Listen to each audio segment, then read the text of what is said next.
PTI के worker जो हैं वो पूरी तौर पर एहतियात कर रहे हैं। यहाँ पर घंटाघर में, चौक घंटाघर में तमाम 8 के 8 बाज़ार बंद हैं और ये वर्कर जो है ना वो इमरान खान के हक़ में नारेबाजी कर रहे हैं। यहाँ पर 8 के 8 बाज़ार बंद हो चुके हैं।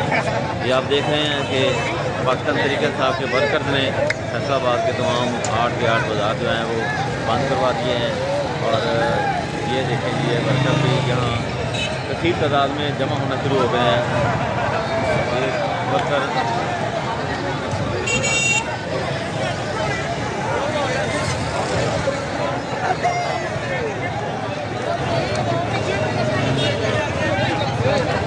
ये पुलिस आई थी, पुलिस को भगा दिया गया। यहाँ पुलिस आई थी यहाँ पर।